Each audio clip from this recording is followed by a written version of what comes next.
Hey everyone, and welcome back to Old Charles. Today, we're diving into a coin that every single American has almost certainly held in their hand at some point.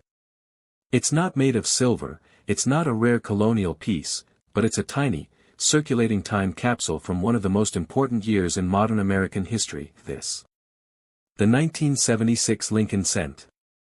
Most people think it's just worth 1 cent. And for the vast majority of them, that's absolutely true. But what if I told you that some of these pennies have sold for thousands of dollars? And that this humble coin tells a story of national celebration, minting errors, and a design that was almost illegal? Stick around, because we're uncovering everything about the 1976 penny. So, let's start with the obvious. 1976. What was so special about that year? 1976 marked the 200th anniversary of the signing of the Declaration of Independence. The United States was throwing a nationwide party known as the Bicentennial. It was a year of red, white, and blue, of tall ships in New York Harbor, and of a massive wave of national pride. And the U.S. Mint wanted in on the action. They released special quarters, half dollars, and dollars with brand new bicentennial reverse designs. But the penny? The penny was different. Look at this. It's the Lincoln Memorial. The same design that's been on the penny since 1959. Where's the celebration? Where's the special design? It feels a bit left out, right? Well, here's the first fascinating fact. The Lincoln Memorial design is the bicentennial design. Let me explain. When Frank Gasparo designed the Lincoln Memorial reverse in 1959, he included a tiny, hidden detail.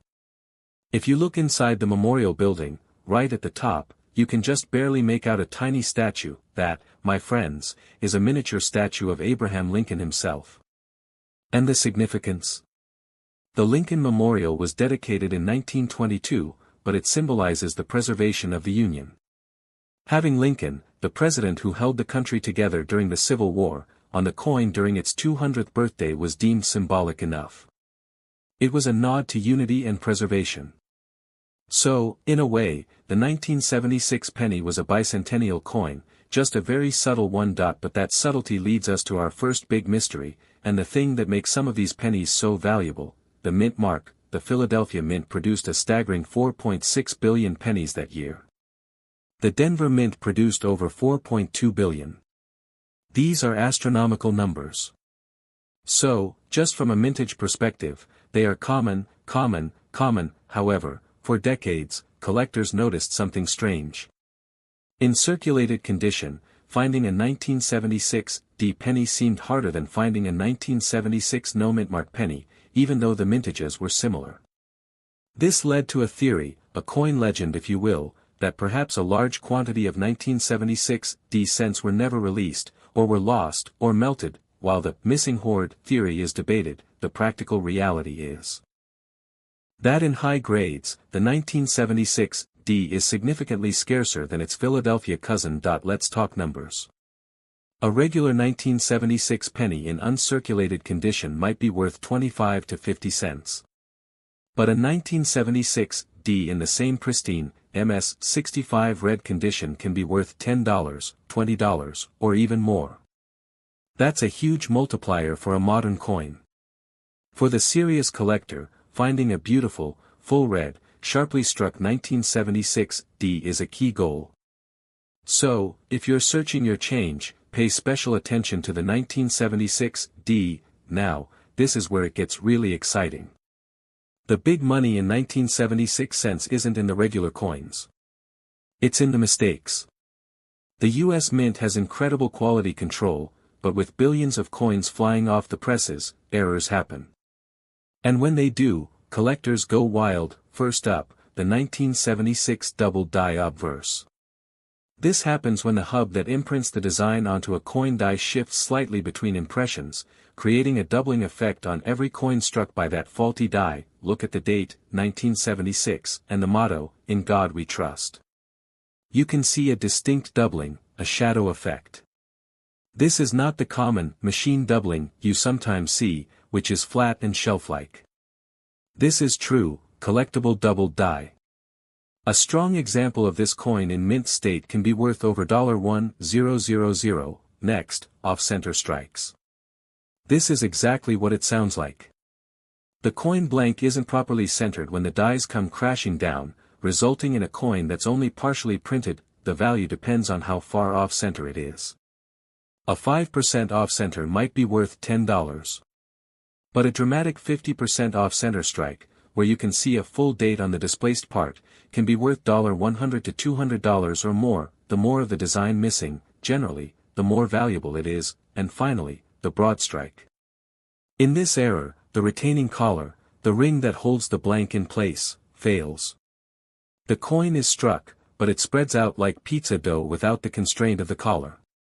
The coin will be larger in diameter than a normal penny and will lack the raised rim, or have a very weak rim. Now, I promised you a story about an almost illegal penny. This is the wildest part of the 1976 cent story that in the mid-1970s, the price of copper was rising, making it almost too expensive to make a penny. The mint began experimenting with alternative metals. They settled on aluminum. In 1974, they struck over 1.5 million aluminum cents with a 1974 date.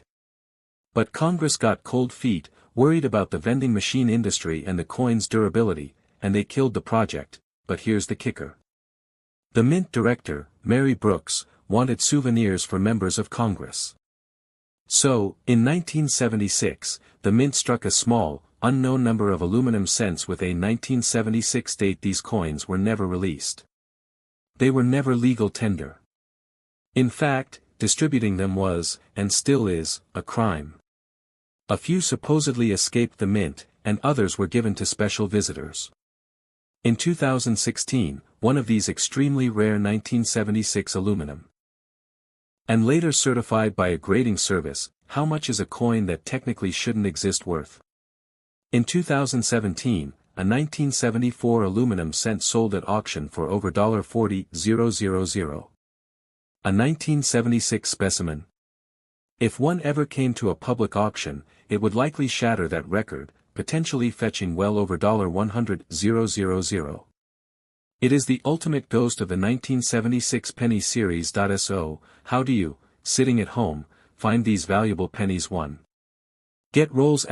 Go to your bank and get a few rolls of pennies. It's a fun, cheap hobby. Point 2.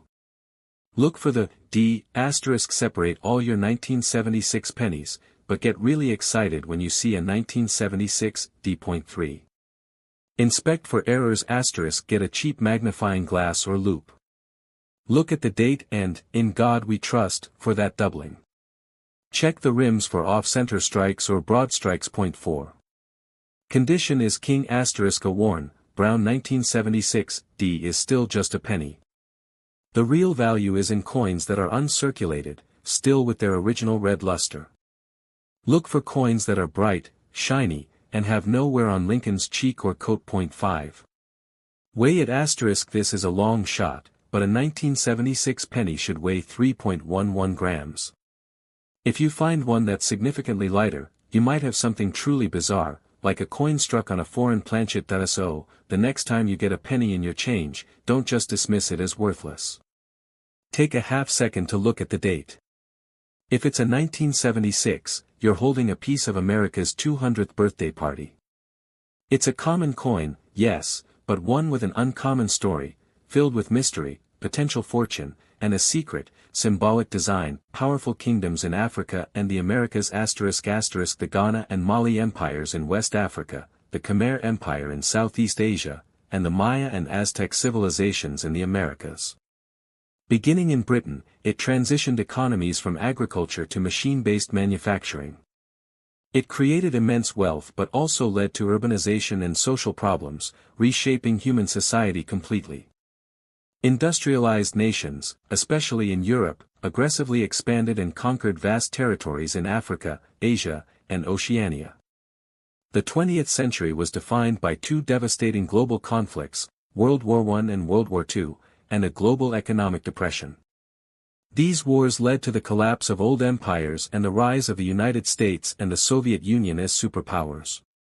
A period of geopolitical tension and proxy wars between the capitalist US and the communist USSR, lasting until the collapse of the Soviet Union in 1991. After World War II, former colonies in Asia and Africa gained independence, reshaping the global map.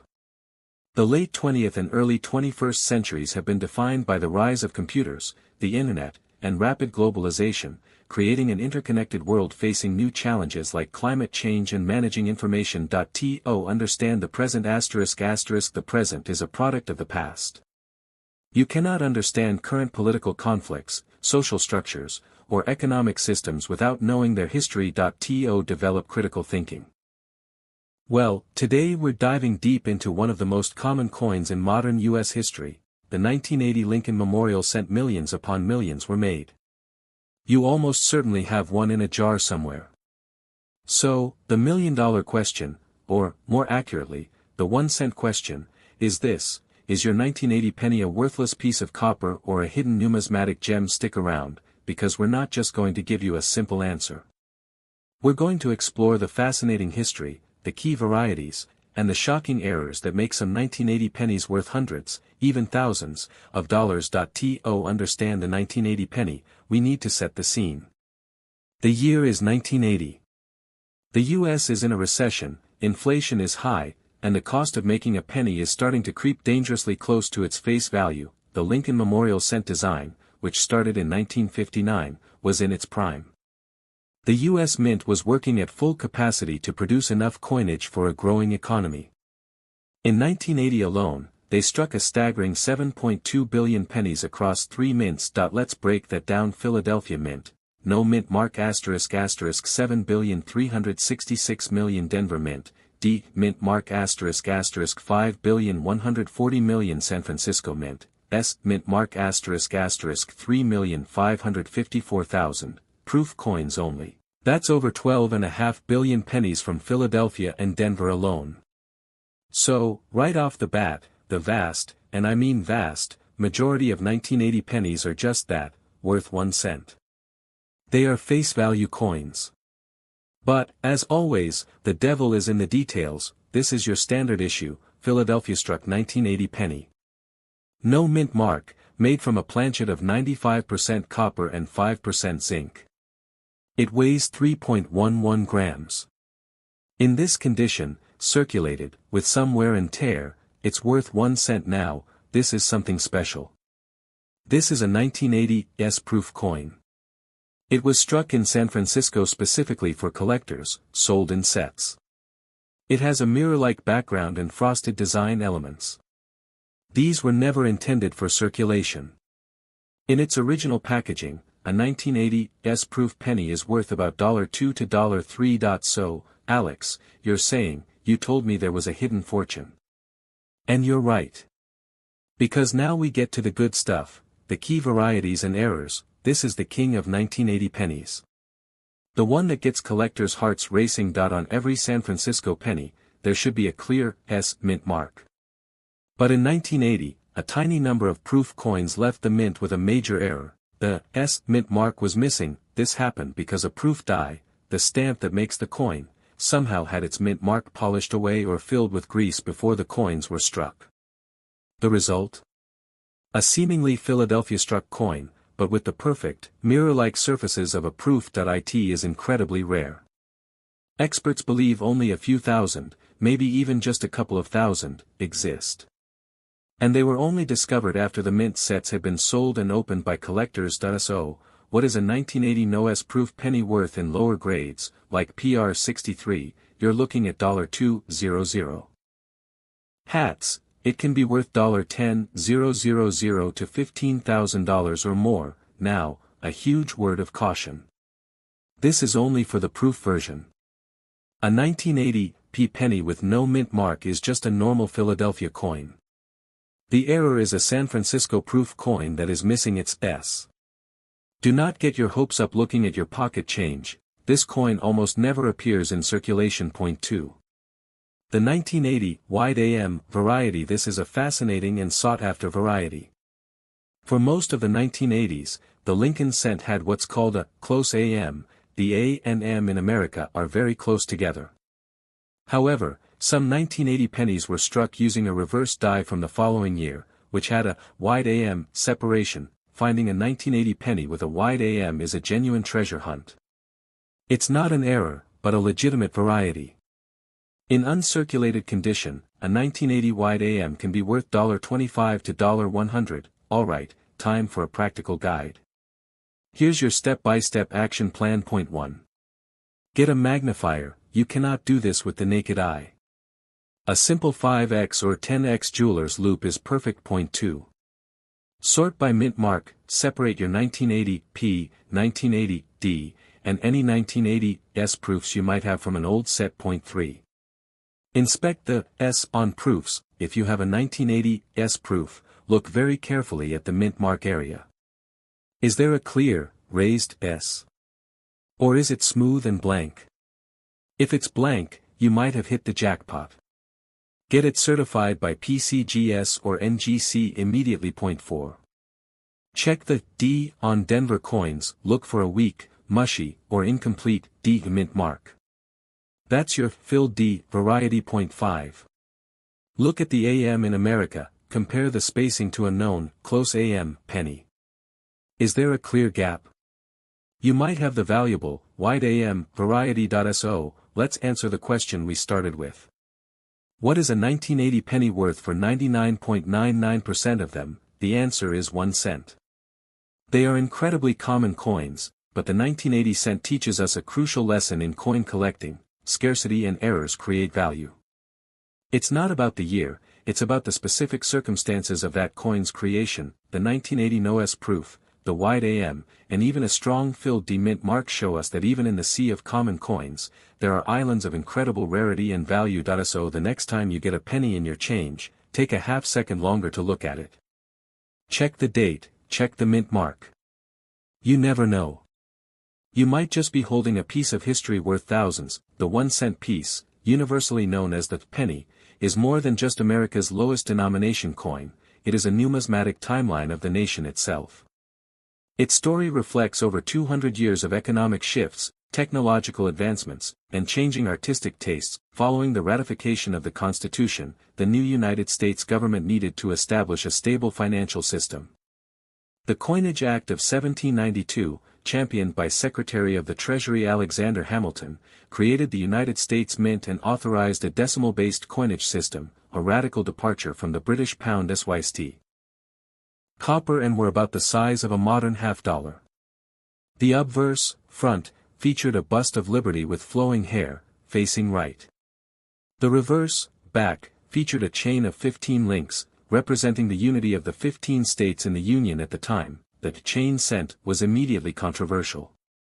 Critics derided the chain as a symbol of slavery, not unity.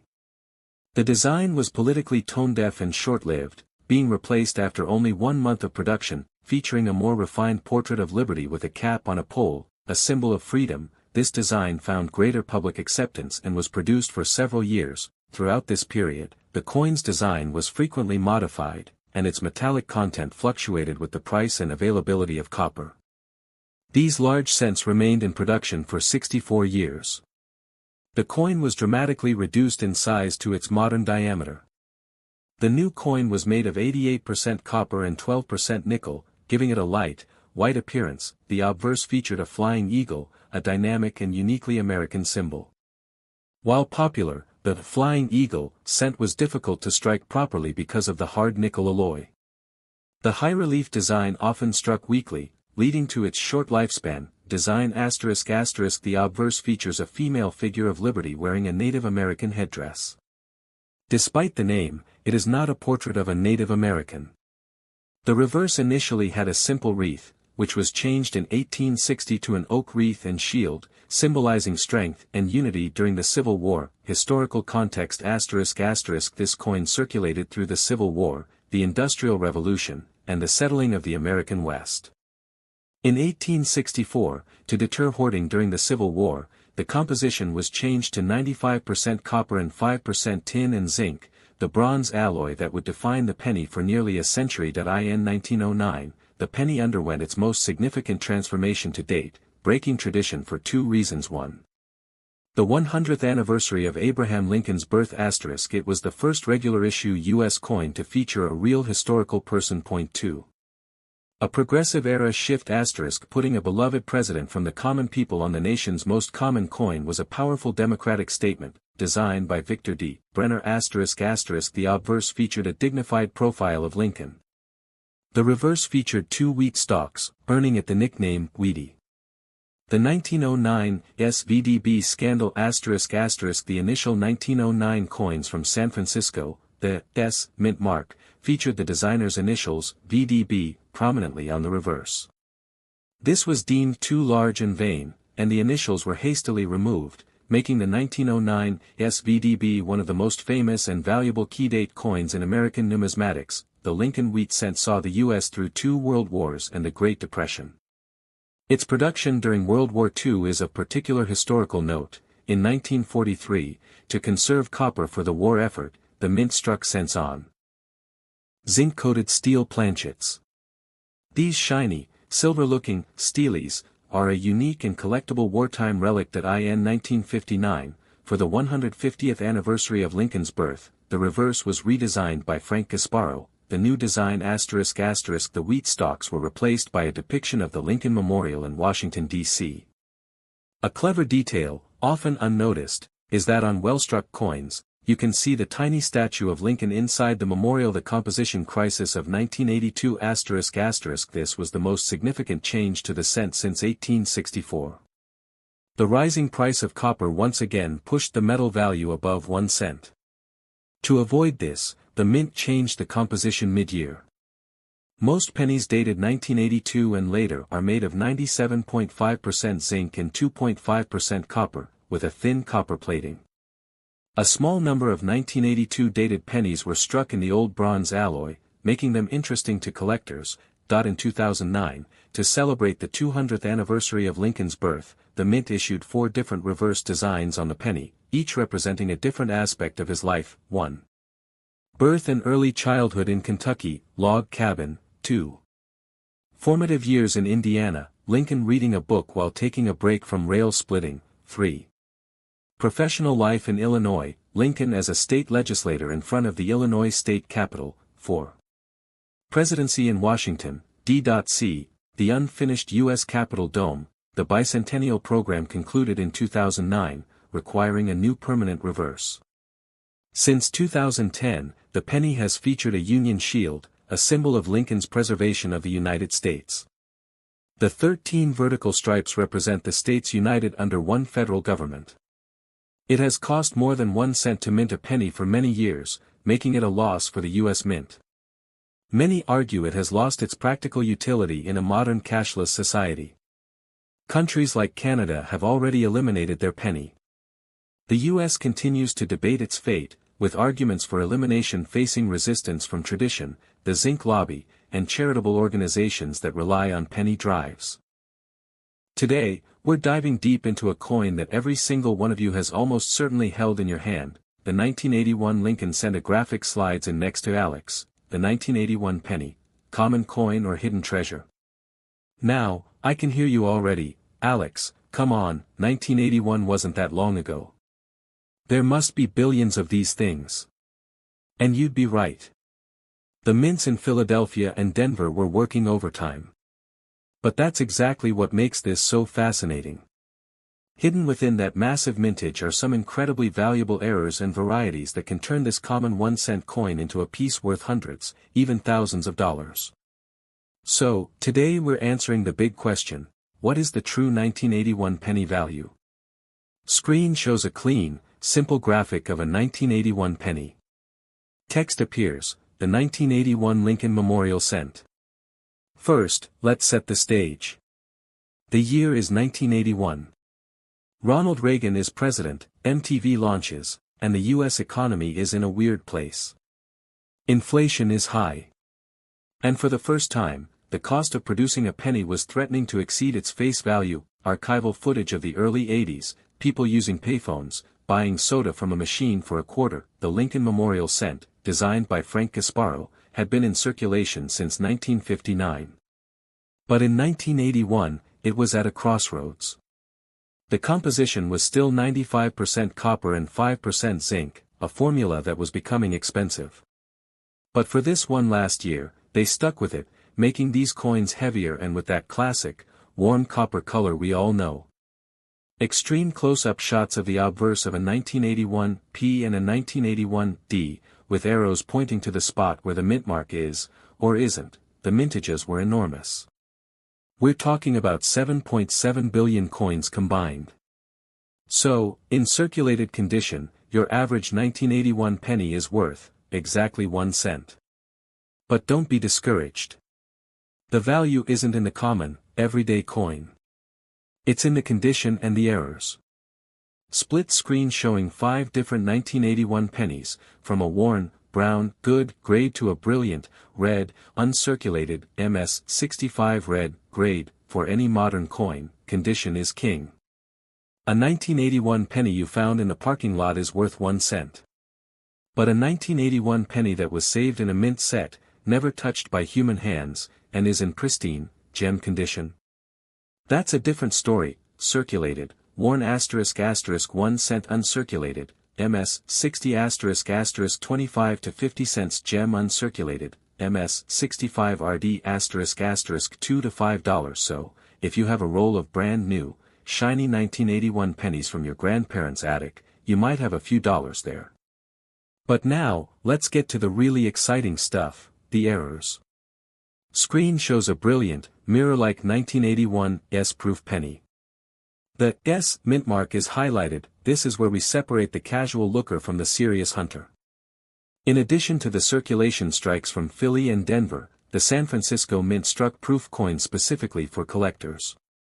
These are the ones sold in those fancy plastic cases from the mint.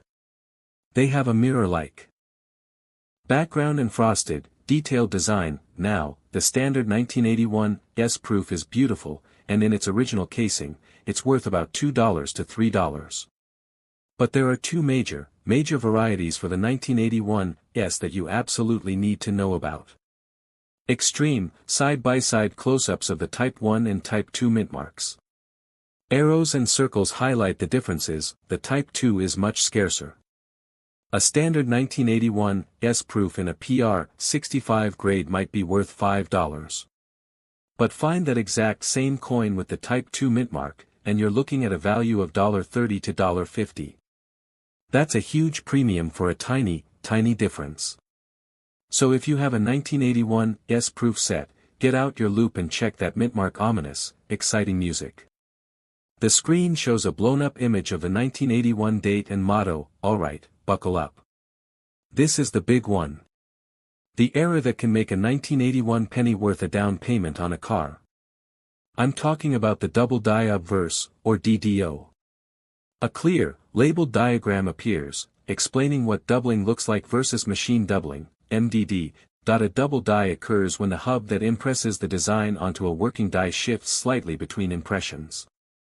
This creates a distinct, secondary image that is doubled in the metal itself. It is not strike doubling, which is flat and shelf-like. This is real, collectible doubling. A massive, microscopic close-up of the word Liberty on a 1981 PDDO-001. The doubling is clearly visible, especially on the L and B. Look at that doubling. It's spectacular, especially on Liberty and the date. This is a famous, sought-after variety. In lower circulated grades, this coin can be worth $150 to $300. But find one in a high mint state grade, like MS63 and above, that's right. Over $1,000 for a penny. There is also a 1981 DDDO, which is much rarer and can command similar, if not higher, prices. This is the kind of coin that makes collectors check every single roll. Off-center strikes *** where the blank isn't struck properly in the collar. The value depends on the percentage off-center. A 10% off-center might be $10, but a 50% off-center could be $50 or more. Repunched mint marks, RPM ***. Look closely at the D on a 1981 D. If you see a secondary, slightly offset D inside or around the first one, you might have an RPM, which can be worth $10 to $50. So, how do you become a 1981 penny hunter? It's simple. Point 1. Get a loop asterisk. A simple 5x to 10x jeweler's loop is your best friend. You can't see these details with the naked eye. Point 2. Sort by date and mint asterisk. Separate your 1981 P and 1981 D pennies. Point 3. Look closely asterisk. Examine the date, the word liberty, and the motto, "In God We Trust," for any signs of doubling. Check the mint mark on the 81D and any 81S proofs you have for the Type 1 versus Type 2 varieties. Point 4. Check for condition asterisk. Set aside any that look like they just came from the bank, bright, shiny, and uncirculated. The 1981 penny is a perfect example of why I love this hobby.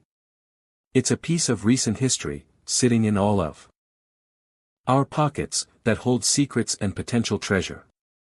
It teaches us to look closer, to appreciate the small details, and to understand that sometimes, the most extraordinary things can be found in the most ordinary places. That we're going to trace the full history of the U.S. cent, from its birth in the crucible of revolution to the coin we know today. Before the U.S. Mint, there was chaos.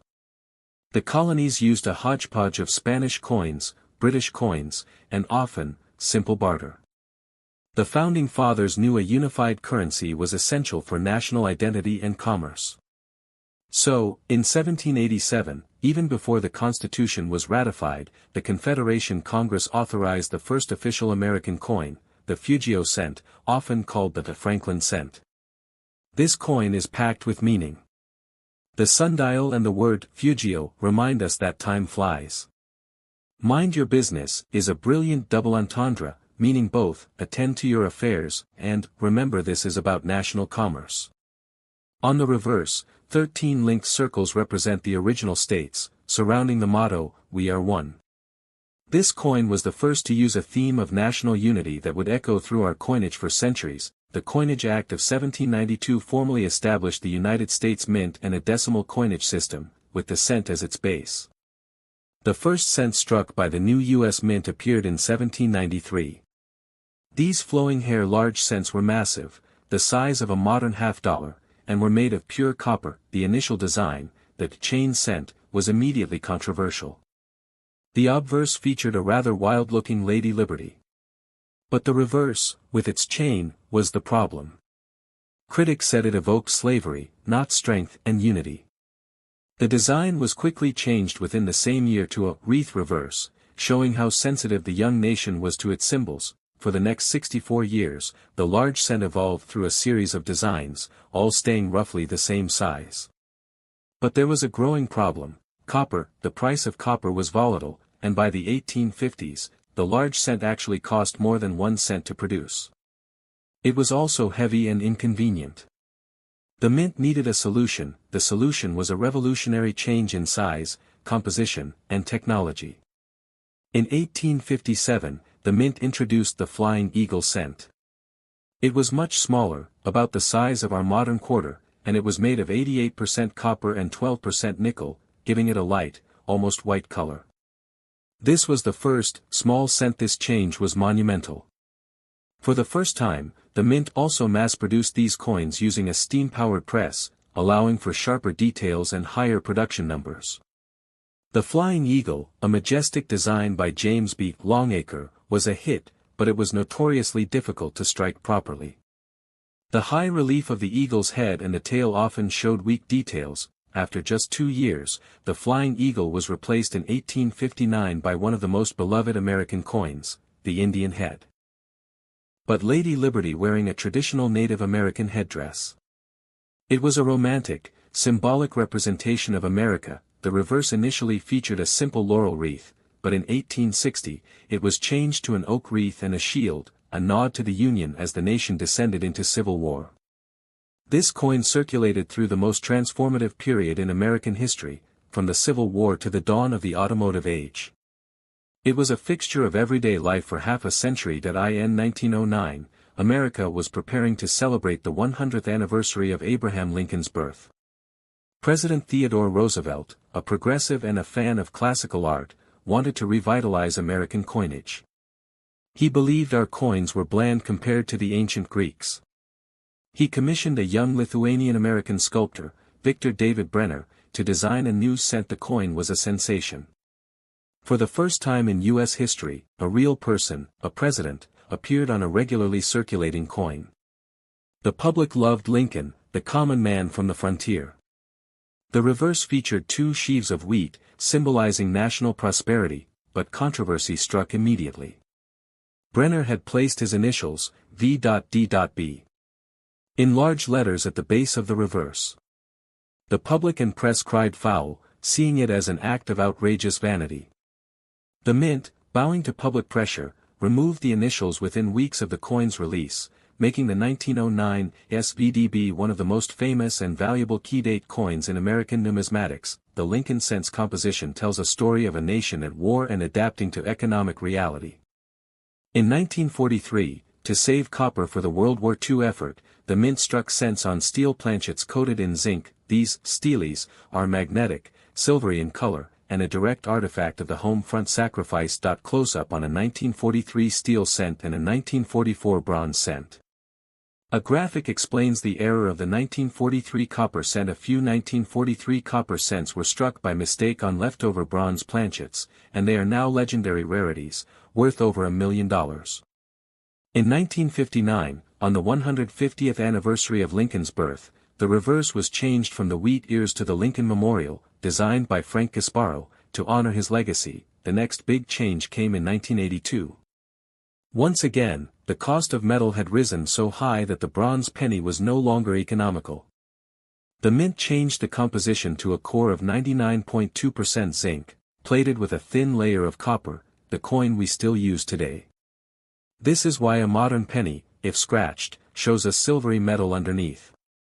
Images of the 2009 Lincoln Bicentennial cents, the 4 different reverse designs, and the 2010 present Union Shield reversed at IN 2009, for Lincoln's 200th birthday. The mint issued 4 special reverse designs showing different stages of his life: his birth in Kentucky, formative years in Indiana, professional life in Illinois, and his presidency in Washington, D.C.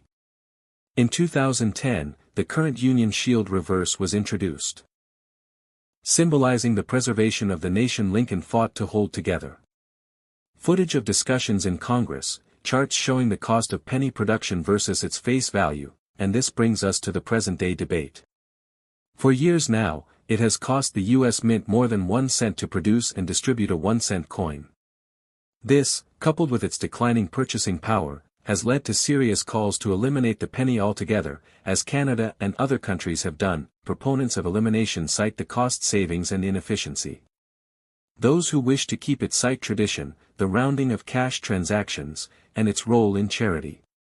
The penny is now at a crossroads, just as it was in 1857 and 1982. Dr. Reed holds a penny up to the light, looking at it thoughtfully. So, the next time you see a penny on the ground, take a moment to consider its journey.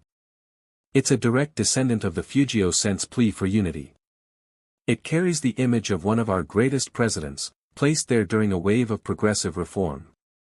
Its metal has changed to meet the demands of world wars and modern economics. It's more than just 1 cent. It's a miniature monument, a tangible piece of American history you can hold in your hand. And whether it continues to be minted for another 100 years or becomes a relic of the past, its story is a fundamental chapter in the story of America.